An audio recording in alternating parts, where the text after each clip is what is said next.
தேசிய சிறப்பு மன்றம் சார்பில் 2026ஆம் ஆண்டுக்கான வாழ்நாள் சாதனையாளர் விருது கிங்மேக்கர்ஸ் ஐஏஎஸ் அகாடமி நிறுவனர் டாக்டர் எம் பூமிநாதனுக்கு வழங்கி கௌரவிக்கப்பட்டுள்ளது. தேசிய சிறப்பு மன்றம் சார்பில் 2026ஆம் ஆண்டுக்கான தமிழ்நாடு விருதுகள் வழங்கும் விழா சென்னை தியாகராய நகரில் நடைபெற்றது. தமிழகத்தின் தலைவர்கள், தொழில் முனைவோர் மற்றும் சாதனையாளர்களை தேர்ந்தெடுத்து விருது வழங்கி கௌரவிக்கும் வகையில் இந்த நிகழ்ச்சி ஆண்டுதோறும் நடத்தப்பட்டு வருகிறது. இந்நிகழ்ச்சியில் தமிழ்நாட்டிலிருந்து உலகிற்கு என்ற பிரிவின் கீழ் மதிப்புமிக்க வாழ்நாள் சாதனையாளர் விருது கிங்மேக்கர்ஸ் ஐஏஎஸ் அகாடமியின் நிறுவனரும் இயக்குநருமான டாக்டர் எம் பூமிநாதனுக்கு வழங்கி கௌரவிக்கப்பட்டது. சிறந்த பங்களிப்புகள் மற்றும் உலகளாவிய தாக்கத்தை அங்கீகரிக்கும் வகையில் இந்த விருது வழங்கப்பட்டது. To Mr. Bhuminathan sir and welcome him. A guest of honor, a token of love from our side.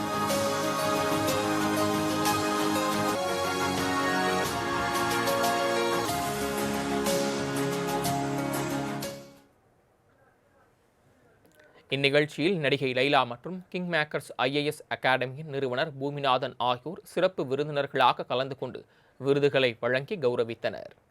பின்னர் செய்தியாளர்களிடம் பேசிய பூமிநாதன், கல்வித்துறையில் கிங்மேக்கர்ஸ் ஐஏஎஸ் அகாடமி பல்வேறு சாதனைகளை படைத்து எண்ணற்ற மாணவர்களை பல்வேறு துறைகளில் உயர் அதிகாரிகளாக உருவாக்கி உள்ளது என்றும், இந்த விருது மேலும் சாதனை படைக்க வேண்டும் என்ற ஆர்வத்தை தூண்டுவதாகவும் கூறினார்.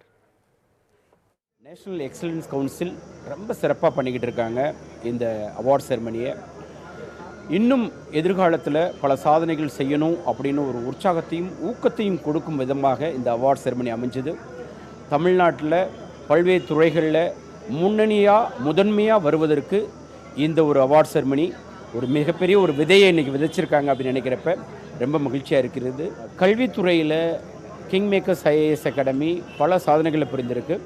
நேஷனல் எக்ஸலன்ஸ் அவார்டில் ஒரு சிறப்பு அழைப்பாளராகவும் அதே நேரத்தில் ஒரு விருது வாங்கி கௌரவிப்பதற்கு காரணமாக இருந்தது 1539 மேற்பட்ட ஐஏஎஸ் ஐபிஎஸ் அதிகாரிகளை உருவாக்கி ஒரு நிறுவனத்தினுடைய நிறுவனர் என்ற ஒரு முறையில் என்னை இந்த நிகழ்ச்சிக்கு வரவழைத்திருந்தார்கள். மிக்க மகிழ்ச்சி.